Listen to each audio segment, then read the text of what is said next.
الحمدللہ رب العالمین والصلاة والسلام علی سید المرسلین اما بعد فاعوذ باللہ من الشیطان الرجیم بسم اللہ الرحمن الرحیم۔ روحانی وظائف چینل کی جانب سے تمام معزز ناظرین کو السلام علیکم۔ روحانی وظائف چینل لایا آپ کے لیے آج ماہ شعبان المعظم کی آخری بدھ کا ایک ایسا عمل کہ جس کے کرنے سے اللہ تبارک و تعالی آپ کی نسلوں کو آباد کر دے گا۔ یہ وظیفہ اتنا خاص ہے، اس وظیفے کے کرنے سے اللہ تبارک و تعالی آپ کے ہر کام میں بہتری لائے گا۔ یہ وظیفہ اور اس کے کرنے والے ہمیشہ کامیاب ہوتے ہیں۔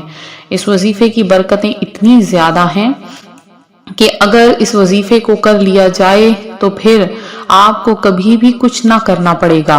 اللہ تبارک و تعالی اس ایک عمل، اس ایک وظیفے کی برکت سے آپ کو مال و مال کر دے گا، آپ کے لیے رزق کے تمام دروازے کھول دے گا اور اپنے فرشتوں کو حکم دے گا کہ جاؤ میرے اس بندے کی مدد کر کے آؤ۔ چونکہ ماہ شعبان المعظم کے آخری دن ہے، آخری عشرہ ہے، لہٰذا اس سے خوب عبادت حاصل کیجئے، اس سے خوب جو ہے وہ نفلی عبادات کریں۔ اللہ پاک اس مہینے کی برکت سے اپنے بندوں کو نواز دیتا ہے۔ اس مہینے میں درود پاک کی بھی کثرت کریں، بے شک درود پاک کی بہت زیادہ فضیلت ہے کہ حضرت سیدنا شیخ ابو بکر شبلی رحمت اللہ علیہ ایک روز بغداد معلیٰ کے جید عالم حضرت سیدنا ابو بکر بن مجاہد کے پاس تشریف لائے۔ انہوں نے فوراً کھڑے ہو کر ان کو گلے لگا لیا اور پیشانی چوم کر بڑی تعظیم کے ساتھ اپنے پاس بٹھایا۔ حاضرین نے عرض کی، یا سیدی، آپ اور اہل بغداد آج تک انہیں دیوانہ کہتے رہے ہیں، مگر آج ان کی اس قدر تعظیم کیوں؟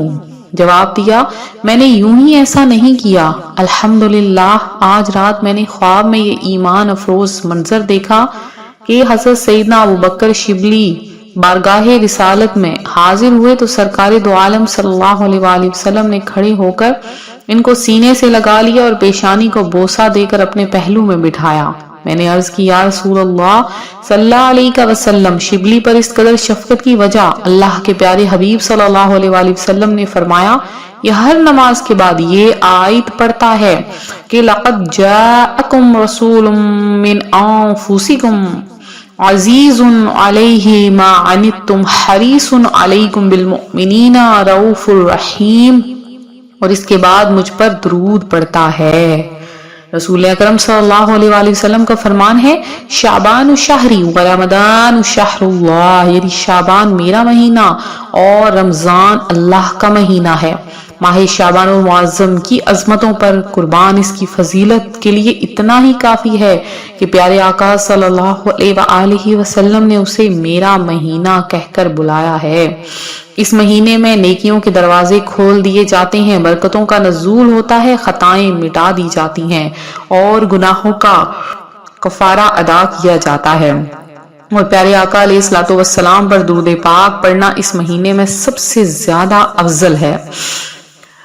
پہلے کے مسلمانوں کو عبادت کا کس قدر ذوق ہوتا تھا یہ تو آپ سب جانتے ہیں، لیکن آج کل کیا ہو رہا ہے؟ لوگ اپنے کاموں میں الجھے ہیں، لوگ پریشانیوں میں الجھے ہیں، مصیبتوں میں الجھے ہیں اور ہر طرح کے کاموں میں الجھے ہیں، لیکن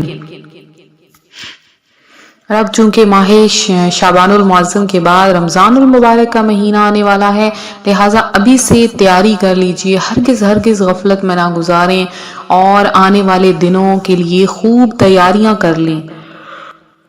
ماہ شعبان المعظم میں لوگ روزے رکھتے ہیں تاکہ ماہ رمضان میں روزے رکھنے میں آسانی ہو، لہٰذا ایک اپنی اندر سے پریکٹس کرنے کے لیے ضرور روزے رکھیں، ثواب بھی کمائیں اور آپ رمضان المبارک میں روزہ رکھنے کے عادی بھی ہو جائیں گے۔ آپ کے چھوٹے چھوٹے بچے ہیں جو 10 سال کے ہو چکے ہیں، ان سے بھی روزہ رکھوائیے اور مکمل طور پر ان کا پہرا دیجیے، ان کا روزہ رکھوائیے تاکہ وہ بھی روزہ رکھنے کے عادی ہوں۔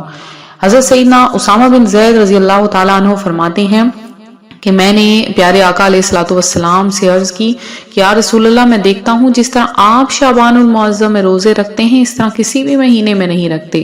تو فرمایا، رجب اور رمضان کے بیچ میں یہ مہینہ ہے، لوگ اس سے غافل ہیں، اس میں لوگوں کے اعمال اللہ تعالیٰ کی طرف اٹھائے جاتے ہیں، اور مجھے یہ محبوب ہے کہ میرا عمل اس حال میں اٹھایا جائے کہ میں روزہ دار ہوں۔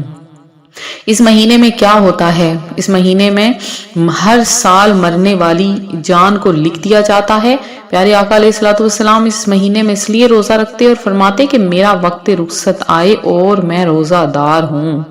اس حدیث پاک کی شرح کے مطابق ماہ شعبان المعظم میں روزے رکھنے کی بہت زیادہ فضیلت ہے، اور اس مہینے میں روزہ رکھنا بہت زیادہ سنت مبارکہ سے شامل ہے۔ اور اس کے علاوہ 4 بھلائی والی راتوں کے بارے میں کہا گیا ہے کہ 4 راتیں ایسی ہیں جو بھلائی والی ہیں۔ ایک بقرہ عید کی رات، عید الفطر کی رات، شعبان کی 15ویں رات، کہ اس رات میں مرنے والوں کے نام اور لوگوں کا رزق اور اس سال حج کرنے والوں کے نام لکھے جاتے ہیں۔ اور اس کے علاوہ عرفہ یعنی 8 اور 9 ذوالحجہ کی درمیانی رات اذان فجر تک۔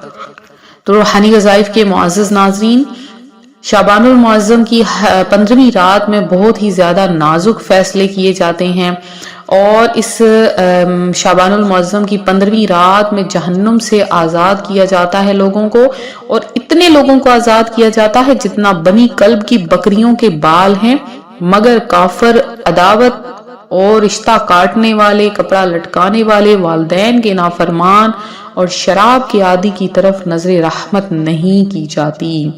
تو روحانی وظائف کے پیارے ناظرین، آپ لوگ بھی ماہ شعبان المعظم کے جتنے دن رہ گئے ہیں خوب خوب عبادت کریں۔ آقا کریم علیہ الصلوۃ والسلام کا یہ مہینہ ہے، اس مہینے کی برکتیں پانے کے لیے آپ لوگ اللہ تبارک و تعالیٰ کے حضور حاضر ہوں، کثرت سے اپنے لیے رزق کی دعا مانگیں، انشاءاللہ بہت فائدہ ہوگا۔ آج کا جو خاص وظیفہ ہے بہت آسان سا وظیفہ ہے، اس وظیفے کی طرف آتے ہیں۔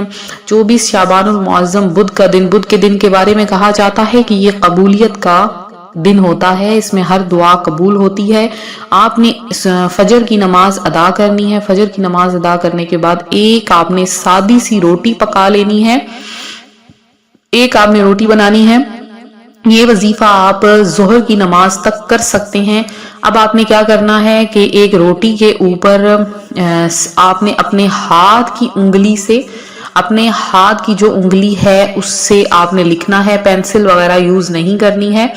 آپ نے اس کے اوپر لکھیں اِنَّا أَعْطَيْنَاكَ الْكَوْثَرَ، اِنَّا أَعْطَيْنَاكَ الْكَوْثَرَ، اِنَّا أَعْطَيْنَاكَ الْكَوْثَرَ 3 بار لکھیں۔ لکھنے کے بعد آپ نے 1000 بار یا لطیفو یا لطیفو یا لطیفو یہ پڑھنا ہے، اور اس روٹی پر دم کر دینا ہے۔ اب اس روٹی کے چھوٹے چھوٹے ٹکڑے کر لیں، نوالے بنا لیں، اور اب آپ نے ان روٹی کے ٹکڑوں کو پرندوں کو ڈال دینا ہے، اور پرندے اس کو کھا لیں، شام تک کھا لیں، 2 دن میں کھا لیں، جتنے بھی دنوں میں۔ اللہ پاک اس وظیفے، اس عمل کی برکت سے آپ کو مالا مال کر دے گا انشاءاللہ عز و جل۔ آپ کے گھر میں رزق کی ریل پیل ہوگی۔ ضرور اس عمل کو کریں، آگے بھی شیئر کریں، انشاءاللہ بہت فائدہ ہوگا۔ ملتے ہیں اپنے اگلی ویڈیو کے ساتھ، خیال رکھیں، فی امان اللہ۔